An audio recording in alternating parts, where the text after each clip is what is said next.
চলো আজকে সবাইকে দেখাই কি করে নিরামিষ পনির বাটার মশলা আমি প্রিপেয়ার করলাম। আমি এখানে 200 গ্রাম পনির নিয়েছি। পনিরের সাইজগুলো বেশ বড় বড় ছিল, তাই আমি এগুলোকে একটু ছোট ছোট পিসে কাট করে নিয়েছি আমার পছন্দ মতো। তুমি তোমাদের পছন্দ মতো এরকম বড় পিসেও রাখতে পারো, তাতে ভালো হয় আরও। এরপর আমি পনিরগুলোকে একটু নুন একটু হলুদ দিয়ে ভালো করে মাখিয়ে একটা সাইডে কিছুক্ষণ রেস্টে রাখবো, তাতে পনিরের মধ্যে ভালো করে লবণটা আসবে।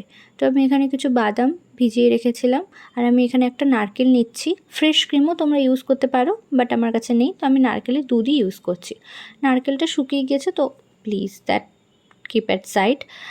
আমি এখানে নারকেলগুলোকে ছোটো ছোটো পেস্ট করে নেব। এখানে আমি পনির বাটার মশলার জন্য বেশ খানিকটা বাটার দিয়ে তার মধ্যে কাজু দিয়েছি, কিছুটা গোল্ডেন ব্রাউন হওয়া পর্যন্ত এটাকে সটে করব। আমি এখানে 3টে টমেটো ইউজ করেছি। টমেটোগুলোকে ভালো করে ভেজে নেব।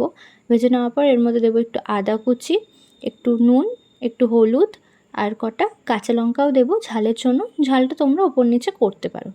আর একটু চিনি দেবো, কারণ এটা একটু মিষ্টি মিষ্টি হয়। একটু জল দিয়ে টমেটোটাকে ভালো করে ঢেকে সেদ্ধ হতে দেবো।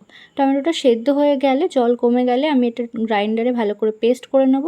পেস্ট করার পর এর মধ্যে আরেকটু স্বাদ মতো নুন দেবো, একটু দেবো মিট মশলা, একটু দেবো হচ্ছে জিরে গুঁড়ো, একটু হচ্ছে চাট মশলা, আর একটু দেবো হচ্ছে হলুদ।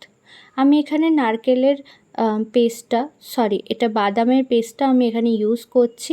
3 চামচ বাদামের পেস্ট দিয়েছি, তারপরে দিয়েছি গরম মশলা, তারপরে দিয়েছি হচ্ছে চিনি, তারপরে পনিরগুলোকে আমি দিয়ে ভালো করে মিশিয়ে নেব। তারপরে আমি এখানে নারকেলের দুধটা বার করে নিচ্ছি।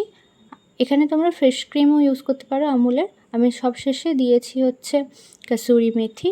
এখানে আমি ওপর থেকে একটু নারকেলের দুধ দিই। চলো রেডি হয়ে গেল আমাদের paneer butter masala. Tata by.